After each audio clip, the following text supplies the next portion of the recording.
Sebelum kita mendengarkan firman Tuhan, kita berdoa.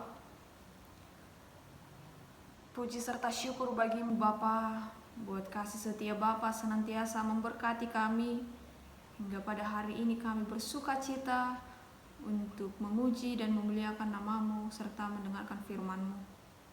Ya Bapa, sebentar lagi kami akan mendengarkan sebagian dari firman-Mu.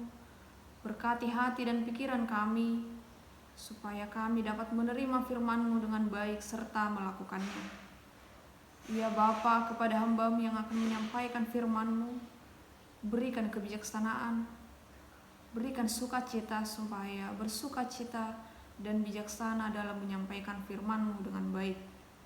Banyak dosa yang kami perbuat, kiranya Kau hapuskanlah. Terpuji termulia nama-Mu kini esok sampai selama-lamanya. Amin. Shalom untuk kita semua, saudara-saudari yang terkasih dalam Kristus Yesus, yang menjadi renungan harian pada kita hari ini, Senin 18 Juli 2022, yaitu dari 2 Timotius 4 ayat 5. Saya akan membacakannya. Tetapi kuasailah dirimu dalam segala hal. Sabarlah menderita, lakukanlah pekerjaan pemberita Injil, dan tunaikanlah tugas pelayananmu. Demikian pembacaan firman Tuhan. Saudara-saudari yang terkasih di dalam Kristus Yesus, yang menjadi tema utama atau topik untuk renungan kita pada hari ini, yaitu tunaikanlah tugas pelayananmu. Saudara-saudari yang terkasih di dalam Kristus Yesus, seluruh orang percaya mendapat panggilan untuk melayani, baik dalam kehidupan sehari-hari, aktivitas dan pekerjaan kita, maupun melalui tugas pelayanan yang kita terima di tengah-tengah gereja. Di sini saudara-saudari pelayan bukan hanya pendeta, Bible Pro, diakones, atau guru huria, tetapi kita semua dapat menjadi seorang pelayan, memberitakan kasih Tuhan, memberitakan sukacita, memberitakan kabar keselamatan yang diberikan Tuhan kepada kita. Oleh sebab itu saudara-saudari yang terkasih dalam Kristus Yesus, dalam menunaikan tugas panggilan melayani, kita diperhadapkan dengan berbagai tantangan dan masalah, sebagaimana yang dikatakan oleh Yesus kepada murid-murid bahwa mereka akan diutus seperti domba ke tengah-tengah serigala. Menjadi seorang pelayan itu bukan hal yang mudah, saudara-saudari, tetapi berbagai macam tantangan. Pasti banyak tantangan-tantangan yang dihadapi.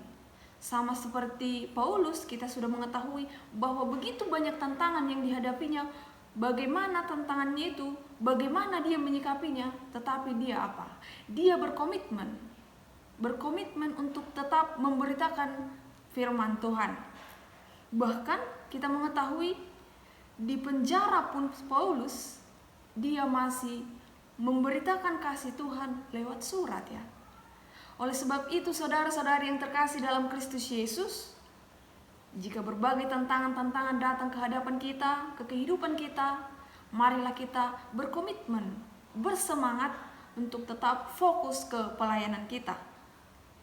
Saudara-saudari yang terkasih dalam Kristus Yesus, Paulus mengingatkan Timoteus agar mampu menguasai diri dan sabar menderita dalam menghadapi tantangan, baik berasal dari dalam jemaat maupun dari luar jemaat. Harus sabar dalam penderitaan-penderitaan yang kita hadapi. Mungkin mengatakan sabar merupakan hal yang mudah, tetapi melakukannya mungkin lumayan susah ya. Oleh sebab itu, saudara-saudari, jika kita meminta pertolongan hanya kepada Tuhan saja, maka Dia akan membantu kita. Timoteus harus tetap setia dalam memberitakan firman. Siap sedia dalam setiap kondisi untuk menyatakan dan menegur apa yang salah. Tetap sabar dan menasihati, memberikan pengajaran walau orang-orang mengumpulkan guru-guru menurut kehendak mereka untuk memuaskan telinga mereka karena tidak mau lagi menerima ajaran yang sehat. Timoteus harus siap menghadapi kemerosotan rohani dan tetap melakukan pekerjaan pemberita Injil.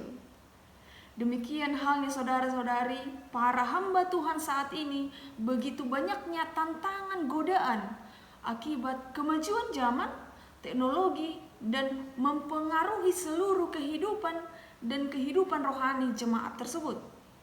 Sama seperti Timoteus yang harus mampu menguasai diri dalam segala hal, sabar menderita untuk menunaikan tugas pelayanannya pemberitaan Injil tadi. Demikian juga firman Tuhan kepada seluruh pelayannya dalam menunaikan tugas panggilannya. Saudara-saudari yang terkasih dalam Kristus Yesus, nas ini juga mengingatkan seluruh orang percaya agar tetap waspada terhadap berbagai godaan yang dapat mempengaruhi iman dan mengakibatkan kemerosotan rohani dengan tetap berpegang teguh pada kebenaran firman Tuhan. Kita harus tetap berjanji, kita harus tetap melaksanakan kabar-kabar sukacita yang disukai Tuhan.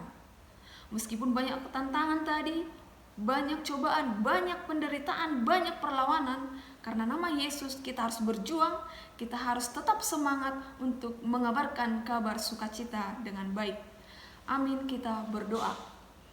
Terima kasih Tuhan Yesus buat firman-Mu pada hari ini. Kami bersukacita di mana kami mendengarkan firman-Mu dengan baik. Ajarlah kami supaya menjadi pelayan yang setia kepadamu, pelayan yang mengabarkan kabar-kabar sukacita.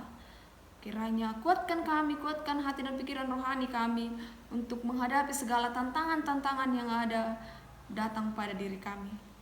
Ya Bapa, begitu banyak dosa yang kami perbuat, kiranya Kau hapuskanlah. Terpuji termulia nama-Mu kini esok sampai selama-lamanya. Amin. Bapa kami yang di sorga, dikuduskanlah nama-Mu.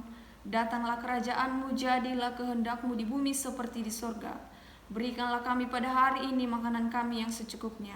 Dan ampunilah kami akan kesalahan kami seperti kami juga mengampuni orang yang bersalah kepada kami. Dan janganlah membawa kami ke dalam pencobaan, tetapi lepaskanlah kami daripada yang jahat. Karena Engkau yang punya kerajaan dan kuasa dan kemuliaan sampai selama-lamanya. Amin. Shalom untuk kita semua.